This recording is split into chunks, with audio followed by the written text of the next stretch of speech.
الله وبركاته. الحمد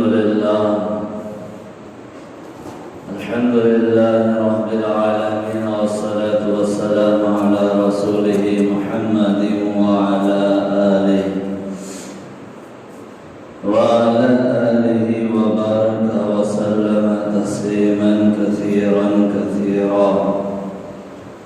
أما بعد، فأعوذ بالله من الشيطان الرجيم. بسم الله الرحمن الرحيم.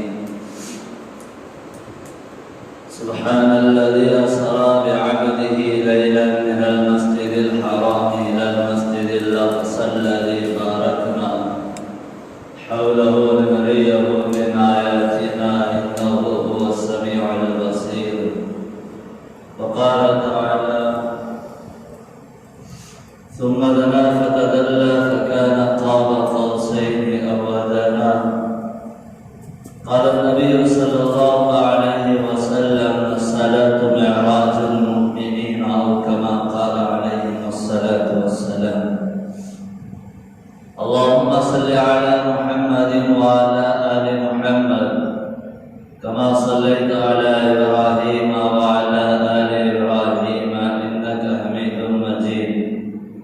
اللهم بارك على محمد وعلى آل محمد كما باركت على إبراهيم وعلى آل إبراهيم إنك حميد مجيد. قابل قدر حضرات معزز سامعین کرام،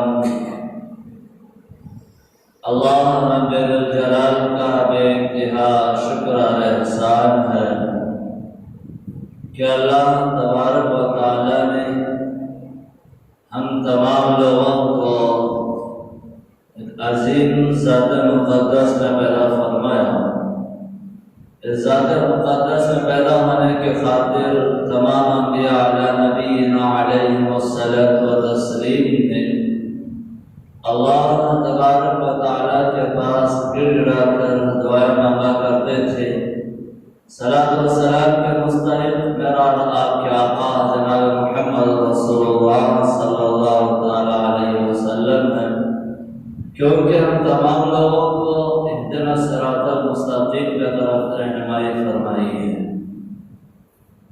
حضرات، گزشتہ 3 یا 4 جمعہ سے ایک قرآن مجید کی سورتوں کی تفسیر اور دوسرا معراج کے واقعات بیان کرتا ہوا آ رہا.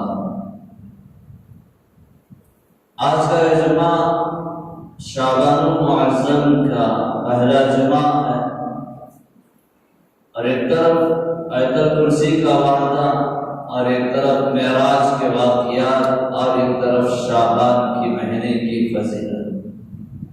یہ تینوں میرے سامنے موجود ہیں.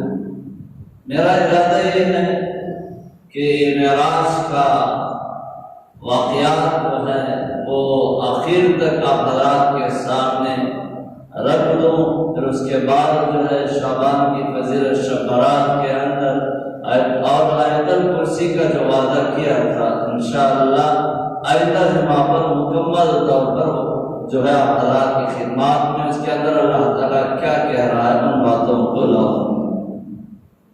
آپ صلی اللہ علیہ وسلم کو سفر معراج پر آسمانوں پر اللہ تعالیٰ نے لے گئے. اس کے اندر بہت سارے حکمتیں ہیں. سب سے پہلے حکمت حضرات علماء اکرام نے یہ لکھا ہے، اللہ تعالیٰ نے ہر نبی کو کسی نہ کسی کے واسطے سے، حضرت جبرائیل کے واسطے سے بات چیت کرتا تھا. اللہ تعالیٰ کو بغیر واسطے سے کوئی بات نہیں کی تھی. ہاں، حضرت موسیٰ علیہ السلام و تسلیم کے طور پر بات تو کیے، لیکن ڈائریکٹ جو ہے اللہ کے نبی علیہ السلام و تسلیم کے سوا اور کوئی نبی نہیں.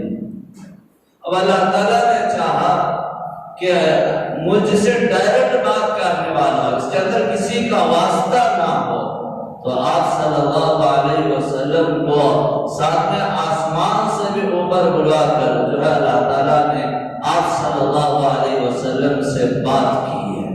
یہ ایک حکمت حضرات علماء نے لکھا ہے. دوسری حکمت یہ ہے کہ اللہ کے نبی علیہ الصلوۃ والتسلیم وما ارسلناک الا رحمۃ للعالمین ہے، تمام عالموں کے لیے اللہ تعالیٰ نے رحمت بنا کر کے بھیجا۔ جہاں انسانوں کے رحمت ہے وہاں پر دوسرے مخلوقات کے لیے بھی اللہ کے نبی رحمت ہے۔ جہاں زمینی مخلوقات کے لیے رحمت ہے تو اللہ تعالیٰ نے چاہا کہ میرا نبی خالص ایک عالم کے لیے رحمت نہیں بنا کر کے بھیجا ہوں بلکہ تمام عالموں کا رحمت بنا کر کے بھیجا ہوں۔ اب یہ اللہ کے نبی علیہ الصلوۃ والتسلیم زمین پر تو ہر مخلوق کے لیے رحمت بن گئے۔ اب اللہ تعالیٰ نے چاہا آسمان پر میرے نوری رحمت فرشتوں کے لیے رحمت بن جائے۔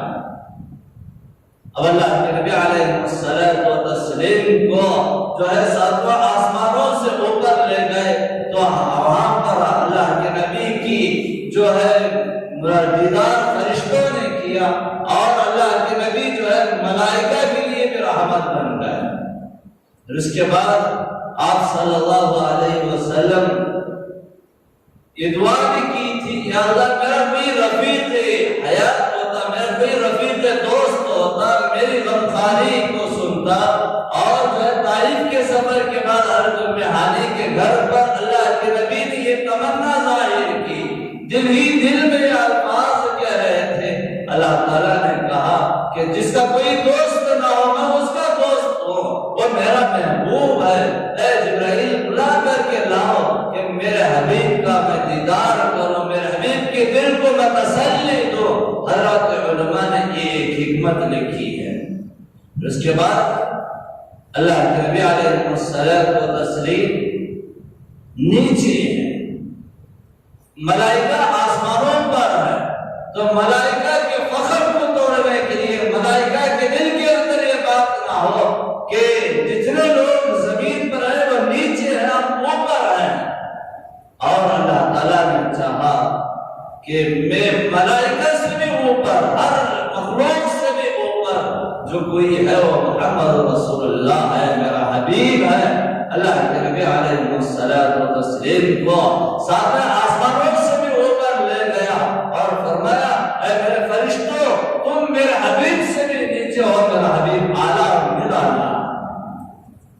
اس کے بعد حضرات علماء نے یہ ایک حکمت اور بھی لکھی ہے کہ اللہ تعالیٰ نے آپ صلی اللہ علیہ وسلم کو رحمت کے خزانے دکھائے، اور وہ یہ اس لیے دکھایا کہ اللہ کے نبی علیہ الصلوۃ والتسلیم کو بتا دیا اے میرے محبوب آپ کی امت کے گناہ جتنے بھی ہو لیکن میری رحمت اس سے بھی بڑھ کر ہے، آپ گھبرائیے نہیں۔ یہ حکمت حضرات علماء نے یہ حکمت لکھا ہے۔ اور تیسری اور اس کے بعد حکمت یہ بھی لکھا ہے اللہ تعالیٰ نے آپ صلی اللہ علیہ وسلم کو سفر معراج پر جنت کا نظارہ کروایا، جہنم کا نظارہ کروایا، اور فرمایا اس لیے حضرات علماء نے لکھا ہے کہ کل قیامت کے دن میدان حشر میں اللہ کے نبی کو اس امت کو ڈھونڈنے میں دقت نہ ہو، تکلیف نہ ہو، تو اللہ تعالیٰ نے شفاعت کرانے میں تکلیف نہ ہو، اللہ تعالیٰ نے آپ صلی اللہ علیہ وسلم کو وہ مقدس مقامات بھی دکھا دیا۔ اس کے بعد بڑے عجیب و غریب اور ایک حکمت حضرات علماء نے لکھا ہے کہ آسمان اور زمین میں مقابلہ ہوا۔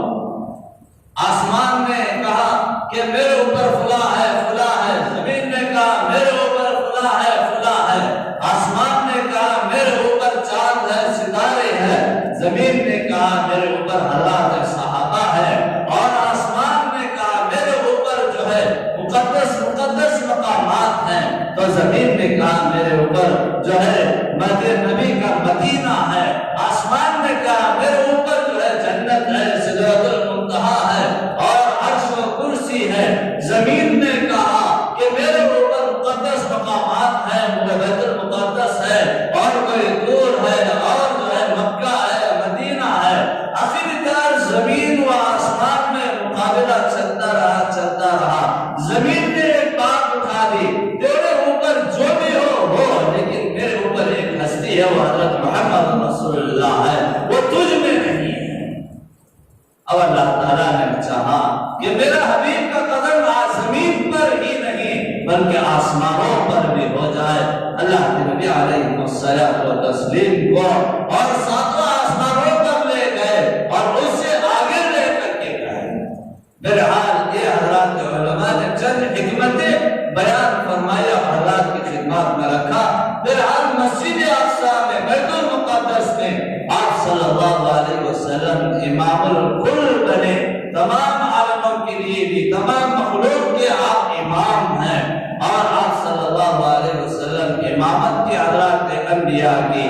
پھر اس کے بعد آپ صلی اللہ علیہ وسلم کا سفر شروع ہوتا ہے آسمانوں پر، اور مسجد حرم سے مسجد اقصی تک کا سفر جو ہے جس کو اسرا کہا جاتا ہے، اور مسجد حرم مسجد اقصی سے بیت المقدس سے اور عرش تک جو سفر ہوا اس کو معراج کہا جاتا ہے۔ آپ صلی اللہ علیہ وسلم کا سفر معراج ہوتا ہے، اور ایک سری کے ذریعہ پہلے آسمان پر پہنچے، اور جو ہے پہلے آسمان کے دروازے پر حضرت جبرائیل علیہ السلام نے دستک دی، اور پہلے آسمان کے دروازے نے کہا من دخل الباب، کون آیا ہے میرے دروازے پر؟ اور حضرت جبرائیل نے کہا انا جبرائیل، میں جبرائیل ہوں۔ تو اس وقت وہ ملائکہ آسمان کے پہلے دروازے کا جو فرشتہ تھا وہ کہنے لگا آپ کے ساتھ کون ہے؟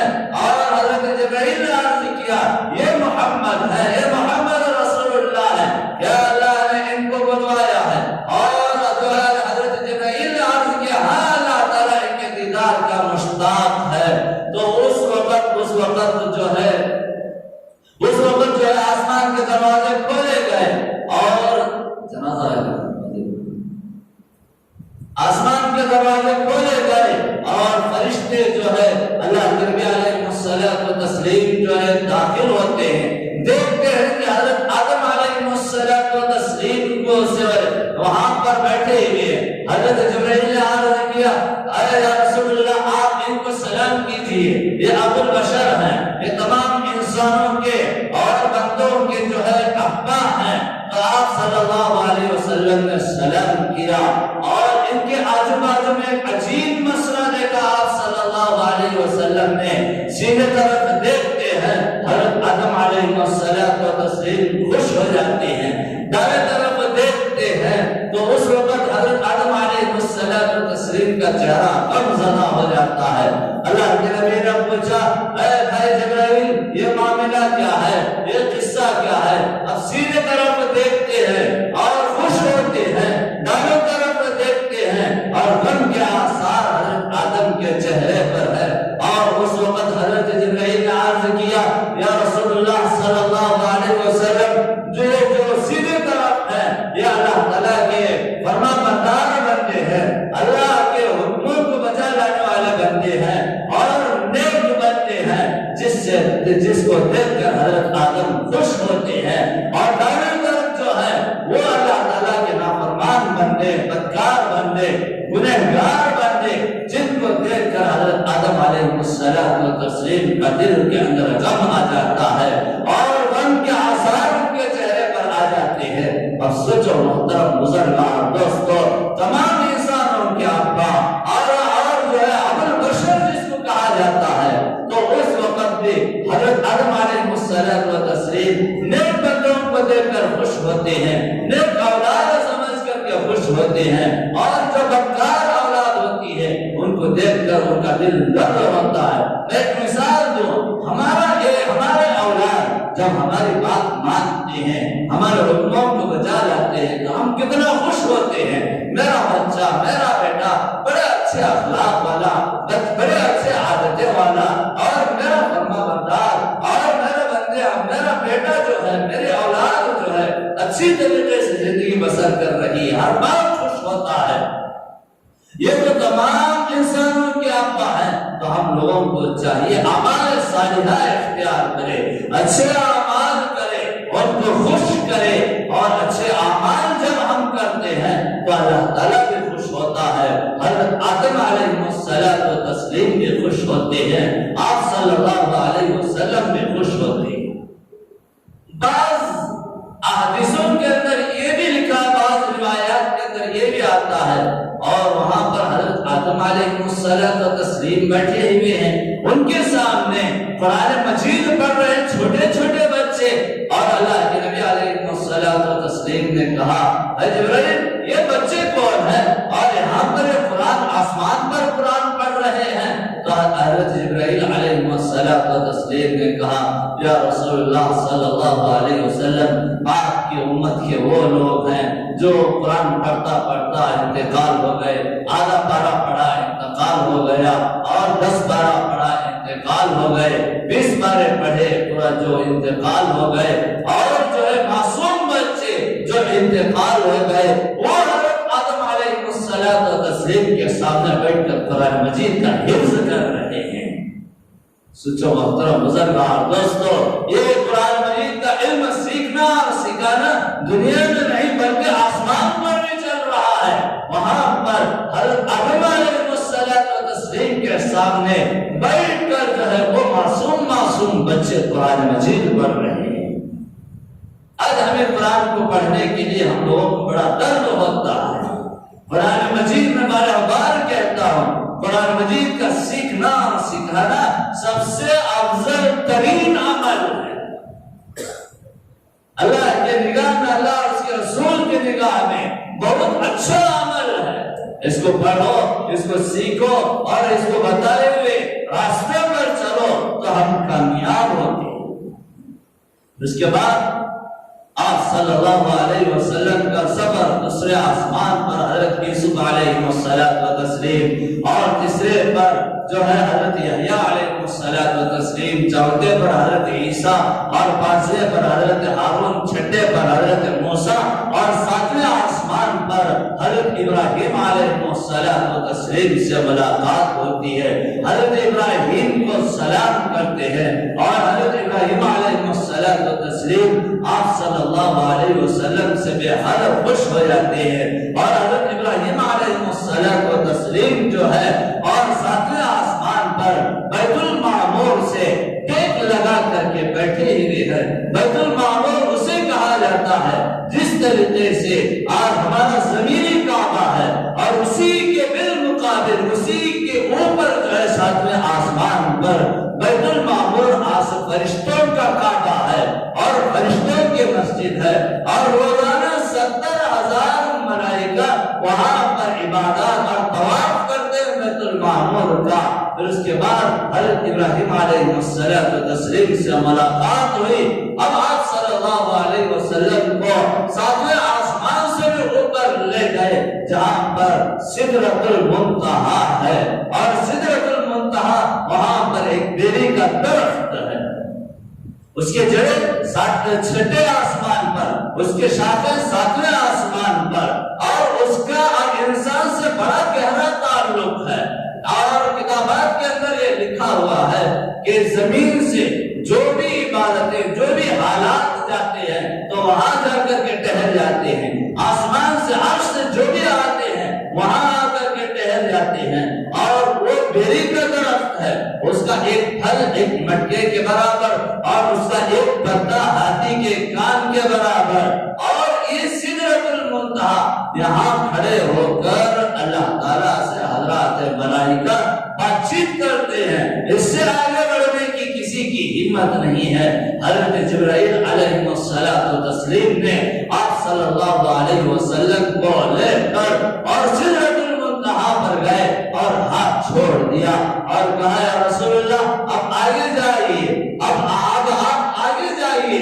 اور جو ہے شاعروں نے لکھا ہے سدرۃ المنتہا پر جب پہنچے جبرائیل اور عرض کرنے لگے یا رسول خدا آپ آگے چلے جائیے، اس کے آگے جو جائے گا وہ چل جائے گا۔ اب آپ صلی اللہ علیہ وسلم آگے جانے کے لیے جو ہے ڈر محسوس ہو رہا ہے، کیا ہوگا، کیا حال ہوگا۔ اور کتابات کے اندر، روایات کے اندر لکھا ہے کہ آپ صلی اللہ علیہ وسلم کو حضرت ابو بکر رضی اللہ تعالیٰ عنہ کی آواز میں آواز دی گئی، اے میرے محبوب آپ آگے آئیے، گھبرانے کی کوئی ضرورت نہیں ہے۔ تو اس وقت جو ہے آپ صلی اللہ علیہ وسلم کو اور 70,000 اور پردوں میں سے، نور کے پردوں میں سے آگے لے کر کے اور جب آگے گئے تو آپ کو جو ہے کرسی دی گئی اور اس پر بٹھا کر کے اور آگے بڑھا دیا گیا.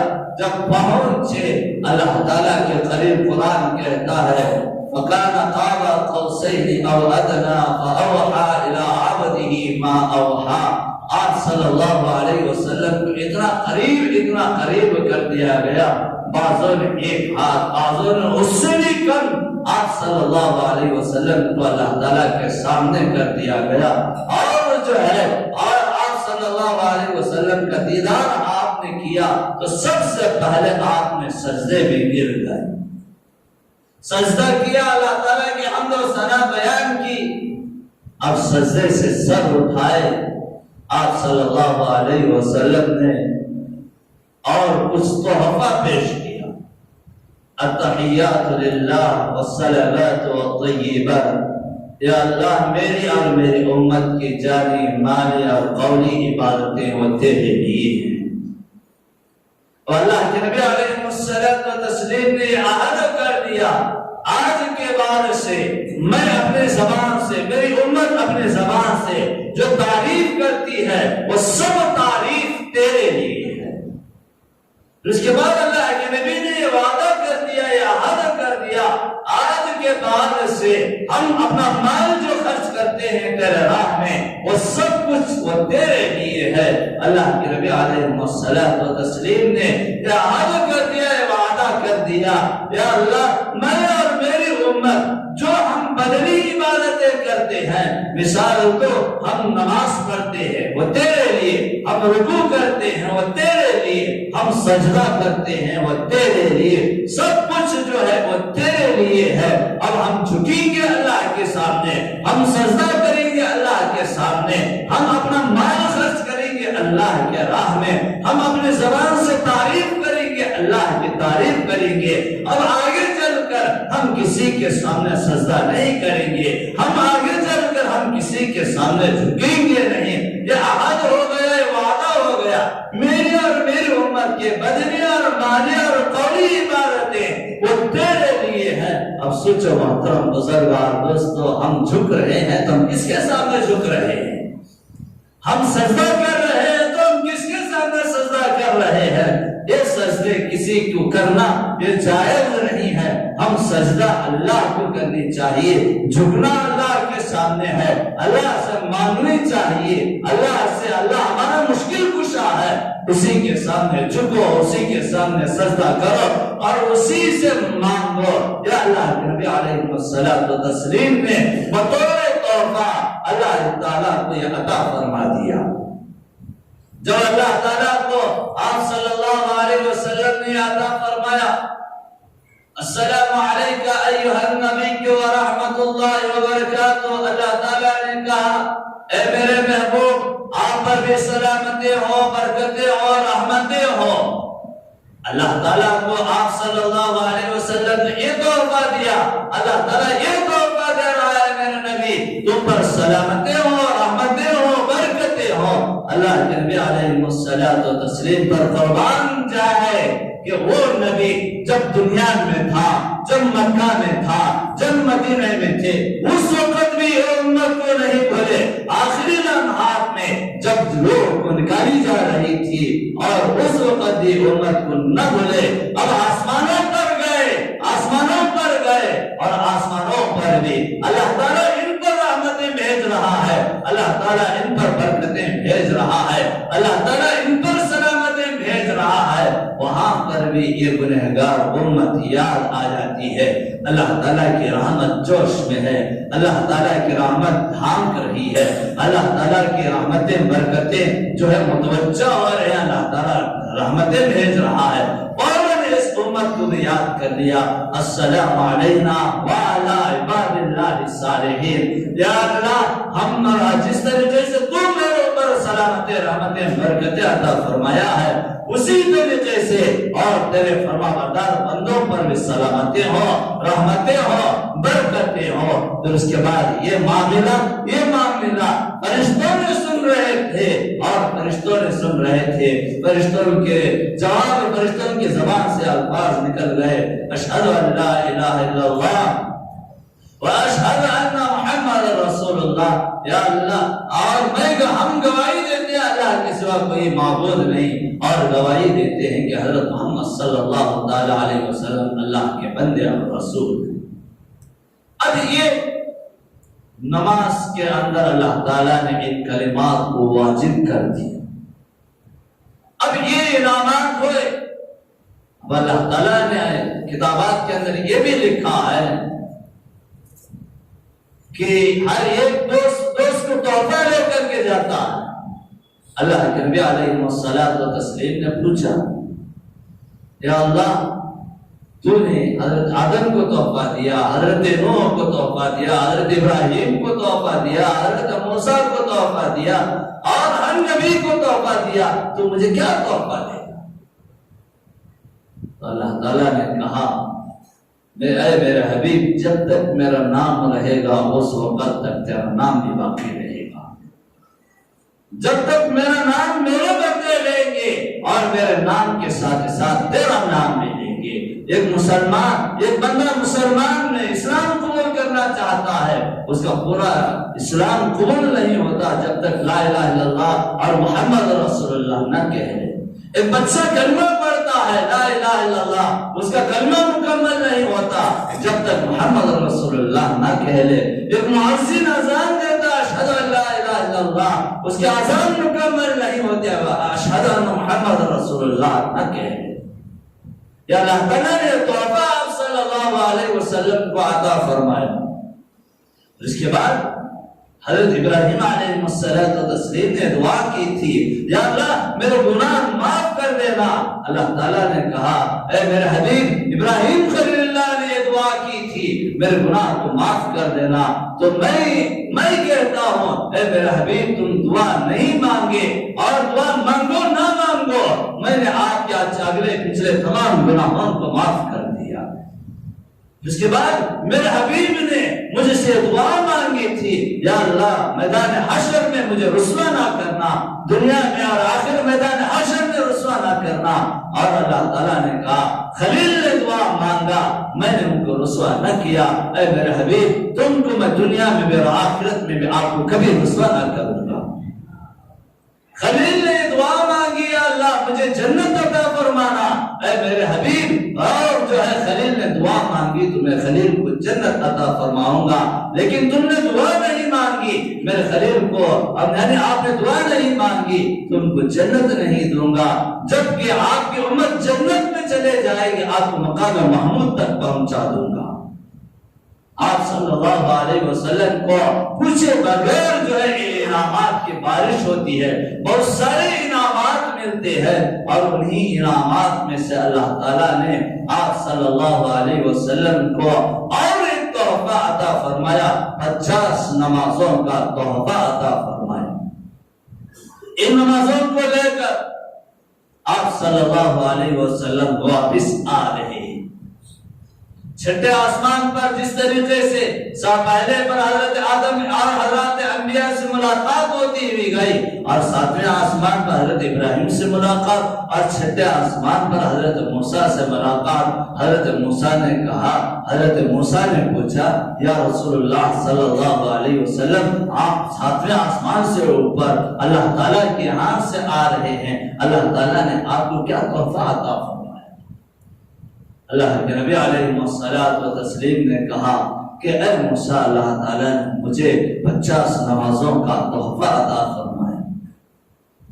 حضرت موسیٰ نے کہا، یا رسول اللہ صلی اللہ علیہ وسلم آپ آگے جائیے اللہ تعالیٰ کے ہاں، اس کے اندر کمی کر کے آئیے، کیونکہ آپ کی امت کمزور ہے، میری امت قوی تھی، طاقتور تھی، لیکن اللہ تعالیٰ کی دی ہوئی نعمتوں کو ادا نہ کر سکے۔ آپ چاہیے کہ آپ کمی کروا کر کے آئے، کل قیامت کے دن مجھے بھی اور آپ کو بھی سارے امت کو بھی حضرت موسیٰ کا شکریہ ادا کرنا ہوگا، کیونکہ حضرت موسیٰ نہ ہوتے تو ہمارے سروں پر 50 نمازوں کا تحفہ ہوتا، کیونکہ حضرت موسیٰ کا اس لیے شکریہ ادا کرنا، آج 5 وقت کی پڑھنے کے لیے ہم لوگوں کو وقت نہیں، اور جو ہے ہم لوگوں کو پیروں میں درد اور کہاں درد آ جاتا ہے، ہر طرح سے تکلیف ہوتی ہے، لیکن حضرت موسیٰ علیہ السلام نے وہاں اللہ کے نبی علیہ السلام کو بھیجا، اور آپ صلی اللہ علیہ وسلم 5 نمازیں کمی کروا کر کیا پوچھا، پھر 40 پر 5 ہو گئے، یا رسول اللہ پھر جائیے، امت ادا نہ کر سکے گی۔ آپ کا آنا جانا جو ہے 9 مرتبہ ہوا اور 5 باقی رہ گئے۔ حضرت موسیٰ نے کہا پھر بھی جائیے، اللہ کے نبی نے کہا نہیں جاتے، بار بار جانے سے مجھے خود حیا آ رہی ہے، شرم محسوس ہو رہی ہے۔ آپ صلی اللہ علیہ وسلم نے الفاظ کہے، اللہ تعالیٰ نے کہا اے میرے حبیب، نمازوں میں تو گھاٹا آیا ہے، نمازوں میں تو کمی آئی ہے، لیکن اجر و ثواب میں میں نے کمی نہیں کیا۔ آپ کے میرے بندے جو ہے فجر کی نماز پڑھتی ہے، میں جو ہے 10 فرض پر فجر کی نماز پڑھنے کے برابر اجر و ثواب دوں گا۔ ظہر پڑھتی ہے 10 ظہروں کا ثواب دوں گا، عصر پڑھتی ہے 10 عصروں کا ثواب، مغرب پڑھتے ہیں 10 مغربوں کا ثواب، اور عشاء پڑھتے ہیں تو 10 عشاءوں کا ثواب میں ضرور ان کے نام اعمال میں دوں گا۔ نمازوں میں تو کمی آ گئی، لیکن اجر و ثواب میں کمی نہیں آ رہی۔ آپ صلی اللہ علیہ وسلم اتنا بڑا عظیم تحفہ لے کر اور سفر معراج سے واپس آئے، اور جو ہے لوگوں میں اس خواب کو اور اس عصریت کو اور اللہ تعالیٰ کے نبی علیہ السلام نے پیش کیا، اور اس وقت نے دشمنان اسلام نے آپ کو اس سفر معراج کے واقعات کو جو ہے انکار کیا۔ حضرت ابوبکر رضی اللہ تعالیٰ عنہ نے اقرار کیا، تصدیق کی، نبی کہہ رہے ہیں تو سچ ہے۔ تو ان واقعات سے پتہ چلتا ہے سفر معراج جو ہے اللہ کے نبی خود کہتے ہیں میں نے اپنے سر کے آنکھوں سے آپ صلی اللہ علیہ وسلم کہتے ہیں اللہ تعالیٰ کا دیدار کیا ہے۔